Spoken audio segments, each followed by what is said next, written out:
Je vous le dis directement, 2 est solution de cette équation. Comment? En fait, il faut simplement réécrire ceci. J'ai 2 fois exponentielle de 2, qui est égal à quoi? Qui est égal à exponentielle de logarithme népérien de 2, multiplié par exponentielle de 2, ce qui fait exponentielle de 2 plus logarithme népérien de 2. En d'autres termes, je cherche à résoudre l'équation exponentielle de x plus logarithme népérien de x, qui est égal à exponentielle de 2 plus logarithme népérien de 2. La question principale maintenant, c'est de savoir, est-ce que c'est la seule solution? Donc, j'ai 2 manières possibles pour pouvoir résoudre ça. Donc, la première méthode, c'est quoi? C'est simplement de poser comme fonction f qui est égal à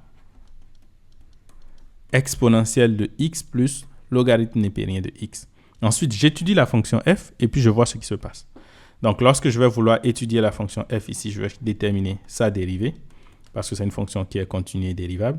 Donc, la dérivée, ça va me donner quoi? La dérivée de ce qui est en haut ici, c'est-à-dire 1 plus ln de x qui donne 1 sur x multiplié par exponentielle de x plus ln de x. Ensuite, on va chercher à savoir quel est le signe de cette dérivée. Pour cela, on va faire un petit tableau de signes ici ou encore un tableau de variation. Donc, bien évidemment, il ne faut pas oublier que le domaine de ma fonction ici, c'est à partir de 0 parce qu'on ne pourrait pas écrire logarithme népérien d'une valeur qui est inférieure ou égale à 0. Donc, bien sûr, 0 n'est pas à l'intérieur. Déjà, on voit au niveau de la dérivée ici que si 0 était une valeur, cette fonction n'existerait pas. Donc, j'ai une valeur qui va de 0 jusqu'à plus l'infini. La question maintenant, c'est de savoir quel est le signe dans ce cas. Donc, ici, vous pouvez tester pour voir que la plupart des valeurs qui vont se retrouver entre 0 et plus l'infini seront positives. Et c'est normal parce que la fonction étant continue, sur 0 à plus l'infini, lorsque je prends simplement une seule valeur que je remplace à l'intérieur et que c'est positif, je peux conclure que c'est positif. Ensuite, ma fonction f, si sa dérivée est positive, ça veut dire quoi? Ça veut dire que la fonction elle-même, elle croît. Et étant donné que la fonction croît, bien sûr, je sais que lorsque x est égal à 0, j'aurai ici moins l'infini, 0, exponentielle de moins l'infini, qui va me donner 0. Et en plus l'infini aussi, lorsque je remplace, je vais trouver plus l'infini, exponentielle de plus l'infini, j'ai plus l'infini. Donc, si je veux une valeur pour laquelle on sera égal à 2 exponentielle de 2, qu'est-ce qu'il faut faire? Il faut chercher 2 exponentielle de 2 quelque part ici et couper simplement comme ça. Et on va voir que ça va correspondre uniquement à une et une seule valeur qui était donc la valeur 2 que nous avions trouvée. Donc, oui, clairement, la solution est la seule, c'est 2. Bien sûr, il s'agit d'une solution dans R. Mais comment est-ce que j'aurais pu résoudre ça différemment? La deuxième méthode. Donc, la deuxième méthode, en fait, va nous permettre d'utiliser la fonction W de Lambert. Comment ça, W de Lambert? Qu'est-ce que W de Lambert vient chercher ici? Oui, rappelez-vous, nous avions quoi? Exponentielle de x plus logarithme népérien de x qui est égal à quoi?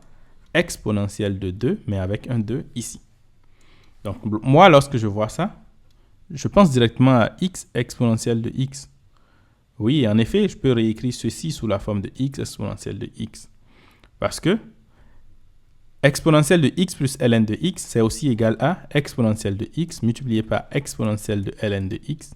Et puisque exponentielle de ln de x lui-même est simplement égal à x, alors mon équation devient x exponentielle de x est égal à 2 exponentielle de 2. Et à chaque fois que je vois x exponentielle de x, je pense à quoi? La fonction de Lambert.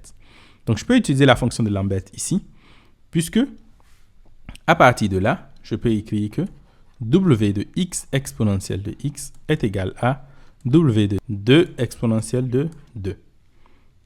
Donc, ici, je vois clairement que la seule valeur possible pour cette fonction ici, c'est quoi? C'est x. Et la seule valeur possible pour cette fonction ici, c'est 2. Donc, clairement, j'ai que x est égal à 2 et c'est la seule solution.